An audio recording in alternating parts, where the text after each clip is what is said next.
Hello everyone, how are you today? I hope you're well. My name is Harry and welcome back to Learn English with British Harry. My name is Harry. I'm a British English native speaker and also a teacher. Today we're going to look at an interesting news article together to help you to improve your English fluency and your vocabulary. So let's get started. Okay, so we can see the article here. So the headline is the UK about to get dragged into Iran-Israel conflict? So we have the phrase dragged into. What does this mean? Well, this means to be made to join or take part in something you didn't want to. For example, I didn't want to fight, but I got dragged into it. So it's quite interesting the use of this phrase. If you get dragged into something, it's something that you don't want to do. Sometimes you can get dragged into going to a party that you don't want to go to. So it's something that you don't want to, but you were forced into. So is the UK about to get dragged into this conflict? Is this, some will be wondering, 2003 all over again? In 2003, Britain joined the US in a highly controversial military campaign against Iraq in a quest to rid it of its supposed arsenal of weapons of mass destruction. These turned out to have all been destroyed years previously. So in a quest to, this means trying hard to do or to find something important. So a quest, if you've ever played video games before, you have lots of quests that you have to go on to find some hidden treasure or to find something. So in here it's being used in a way to show that they tried to find something which was very, very important. So it's often used when someone is working towards a big goal. So for example, in your quest to improve your English fluency, I watch Learn English with British Harry every day. Another example is he traveled the world in a quest to find the best food. So the verb to is always the base form. So in a quest to, and then we have the verb. Supposed arsenal. So an arsenal is a building or area where weapons and military equipment are kept. For example, the army stored tanks and guns in the arsenal. We have a nice phrasal verb here, turn out. This means to happen in a particular way or to be discovered as something in the end. So these turned out to have all been destroyed years previously. So it was discovered that it was already destroyed. So for example, turned out.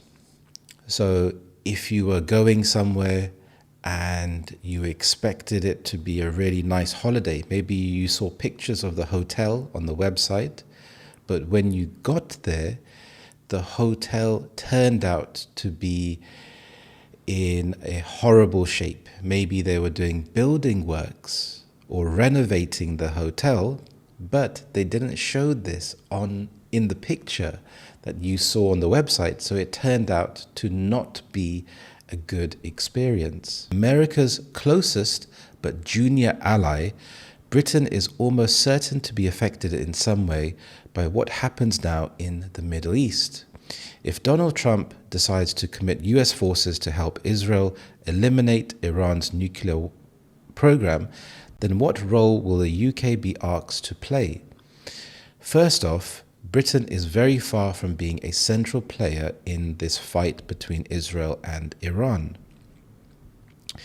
The UK, among other G7 allies, has called for de-escalation, but Israel is unlikely to be listening. And just a quick reminder there to download my free ebook. I'll also put the description for the ebook in the link in my description below. It contains 5 amazing tips to help you to start improving your British English straight away. As I explained before, I am an actual British English teacher and I have taught thousands of students from all around the world. You can also check out some of my testimonials from my students on my website, and everything is in the description below. So G7 stands for the Group of Seven, a group of powerful democratic countries that are allies, meaning they work closely on global issues like the economy, climate, security, and international peace. So as of 2025, the G7 members are the United States, Canada, United Kingdom, Germany, France, Italy, Japan, and the European Union is also involved, but not counted as one of the 7. So that's some good information to know. So this is not just because relations between Britain and Israel have recently soured after the UK joined other Western nations in sanctioning 2 Israeli cabinet ministers for inciting violence against Palestinians in the West Bank. So soured here. So this is when something, it starts off well, but then it ends badly. If you think about milk, for example, milk can go off and it can taste sour. So if something becomes soured, then the relationship isn't good. So inciting is a verb. We have the present participle of incite and means to encourage or stir up strong feelings or actions, often something bad like violence, anger, or rebellion. For example, he was accused of inciting violence during the protest. He encouraged people to act violently. The leader gave a speech inciting hatred. The speech made people feel hate and possibly act on it. It is also because Israel had clearly decided that now was a window of opportunity to act militarily against Iran's suspect nuclear program, and that the time for talking was over. In an apparent snub to the UK, Israel reportedly did not inform it in advance of its attack on Iran, considering it not a reliable partner. So we have some nice collocations here that go with window of opportunity. So here we can have, well, to have a window of opportunity. This means, for example, we have a window of opportunity to act fast. So you have a short amount of time to act fast. And you can think of ways to apply this in your real life. If we think about our life as human beings, we have a short window of opportunity to experience life, to take risks, to follow your dreams, to try things that you didn't think about trying, that now is the time to do things, especially when you are fit and healthy. Miss a window of opportunity. They missed the window of opportunity to win. So sometimes if you deliberate too long, if you procrastinate, you can miss the window of opportunity. It's just like getting on a bus. If you see the bus, sometimes you can time it perfectly to get on the bus. Sometimes you have to run after the bus. Sometimes you miss the bus completely and you've missed that window of opportunity and you have to wait for the next bus to come by. Seize a window of opportunity. She seized the window of opportunity and applied. if there's a job that you are thinking about applying for, very often they would have a long list of requirements. This is the job specification. And many people think, I'm not qualified, I don't have enough experience. Whereas some people, they just apply for it anyway. And when they go into the job, they realize that the list of requirements was very unrealistic. And sometimes HR will just put a huge long list just for the sake of putting it. So sometimes you have to seize that opportunity and apply for the job anyway. Open a window of opportunity. The new policy opened a window of opportunity for students. So maybe there's a new course that opened, maybe there's a new policy. So now you have the window. If you think about in your house, you have a window. It's not closed, it's open. So now you can go through the window. So something new has opened. Now, a snub. This is a very nice word to use. This means to ignore or refuse to show respect to someone, often in a rude or cold way. So we can use it as a verb or a noun. As a verb, we can say, she snubbed him at the party by not saying hello. So she ignored him on purpose.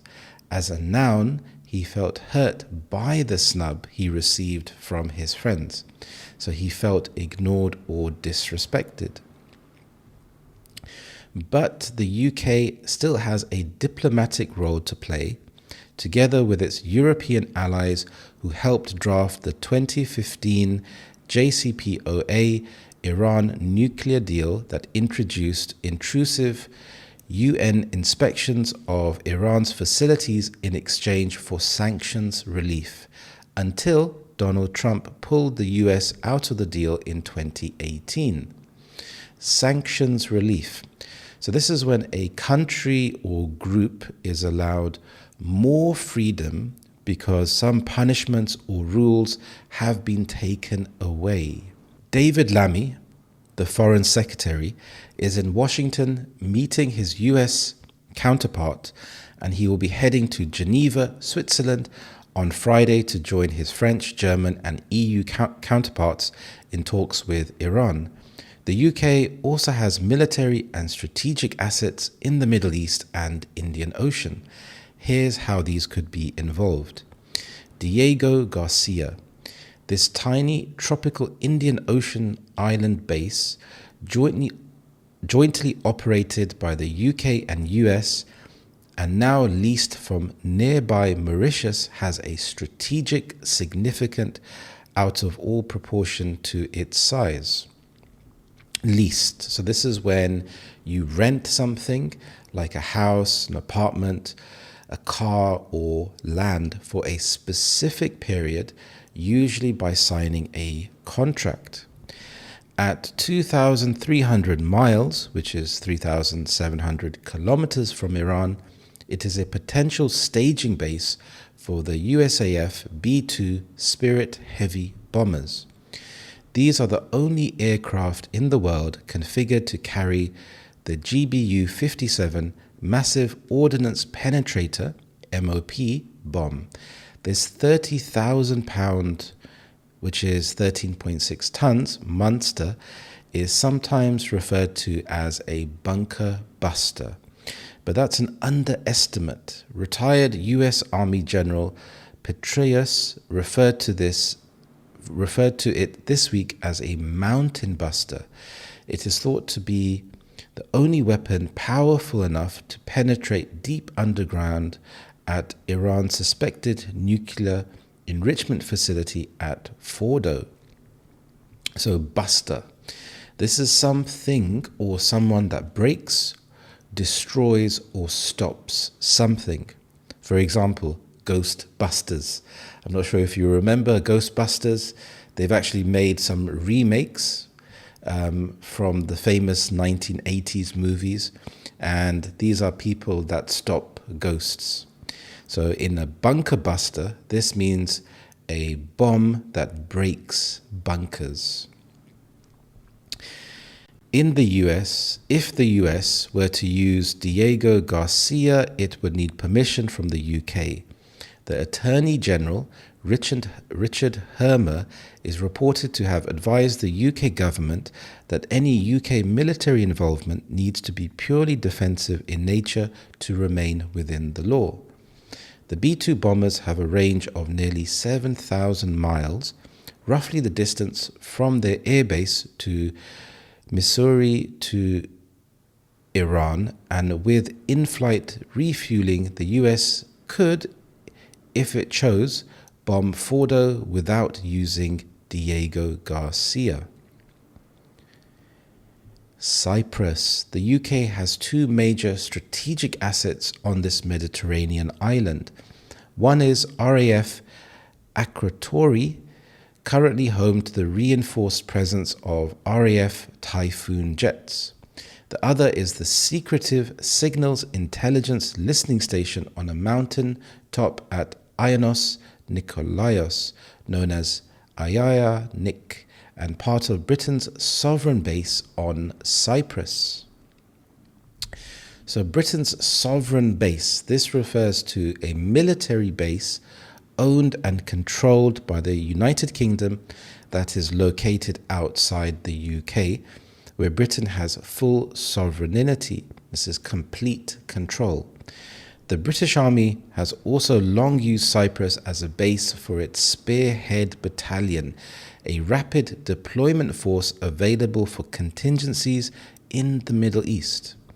So a Spearhead Battalion, this is a military unit, a battalion, chosen to lead an attack or important mission. The word spearhead means to be at the front or leading part of something, just like a sharp point of a spear that hits first. Contingencies are possible future events or situations that might happen, especially problems or emergencies. They are things you plan for just in case they occur. So in real world and everyday English, it's good to have contingencies. For example, savings. You don't know when your car will break down or your washing machine will break down. And if you don't have contingencies, if you haven't saved money for this emergency, then you may have to take out a loan and it can be a downward spiral. So having contingencies is a very good thing. The RAF's Typhoons are already engaged in Operation Shader, monitoring and occasionally bombing the Islamic State group IS and Al-Qaeda bases in Syria and Iraq. Last year, during a brief conflict between Israel and Iran, UK warplanes were reported to have helped shoot down incoming Iranian drones heading for Israel. But in this conflict, an Israeli spokesperson told the BBC that no UK assistance has been sought or offered in doing the same thing. So we have the perfect infinitive here. So to, have, and past participle. So after verbs like report, claim, seem, appear, believe, we use the perfect infinitive to talk about past actions someone said or thought happened. So were reported to have helped shoot down. So it helps to make the timing clear when talking about past actions in connection to other events. For example, they were reported to have left the building before the fire started. So they left first and then the fire started. The Gulf. The Royal Navy has a small but vital role to play in keeping the Gulf and the Strait of Hormuz free from sea mines. This dates back to the 1980-88 Iran-Iraq tanker war, where mines were deployed and the UK activated its Armelia Patrol. Royal Navy minesweepers were based in Bahrain, an asset much appreciated by the adjacent US Navy's 5th Fleet HQ, which surprisingly has been weak on mine countermeasures. So countermeasures are actions or steps taken to prevent, reduce, or respond to a problem, threat, or attack. So these are ways to fight back or protect yourself from something harmful. So that is countermeasures.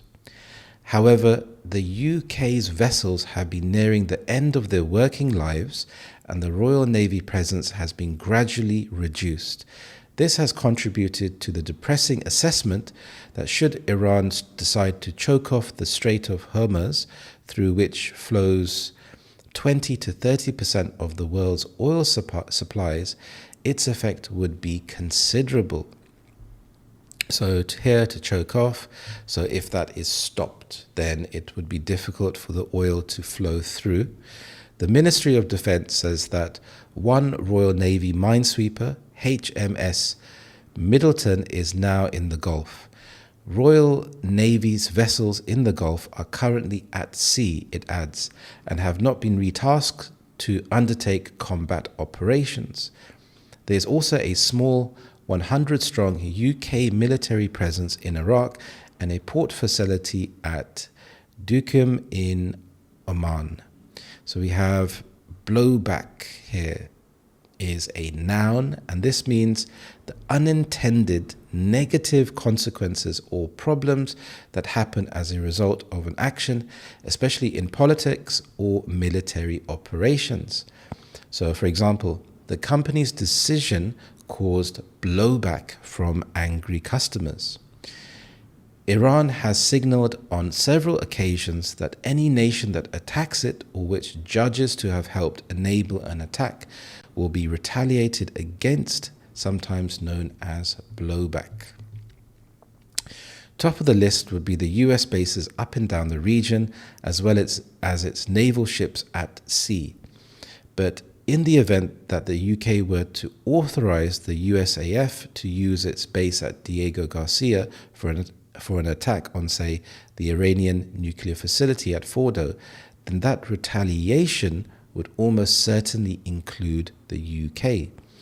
In practice, this could include ballistic missiles fired at RAF Akatori, but here in Britain, the security service MI5 will also be on alert for any hostile acts by Iran that could include sabotage and arson carried out by criminal gangs.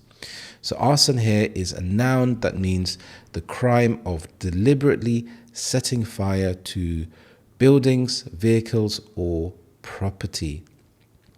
Notice how I pronounce the word deliberately. So in isolation, you can hear the pronunciation of the T, deliberately, but in the sentence, the crime of deliberately setting fire. So the T is omitted in fast speech.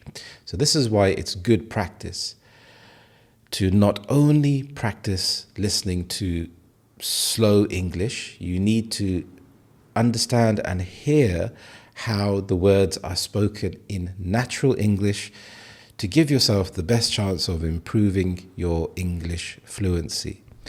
So this is quite an interesting article, and remember, I have included the free PDF, including these notes.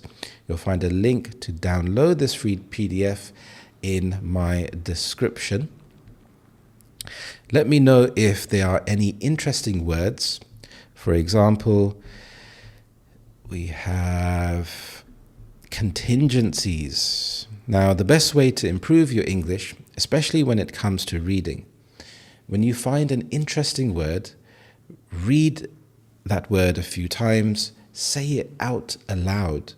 When you are reading, it's such brilliant practice to read out aloud. You can even record yourself, listen back, and compare your pronunciation with my pronunciation. So let me scroll back up to the top. So there you go. I hope you found this lesson interesting and informative. Remember to click on the like button if you liked this video. If you are new here, welcome, and click on the subscribe button. Thank you so much for watching. I appreciate your support. Thank you so much. Have a lovely day, and I will see you in the next lesson. Thank you, and bye-bye.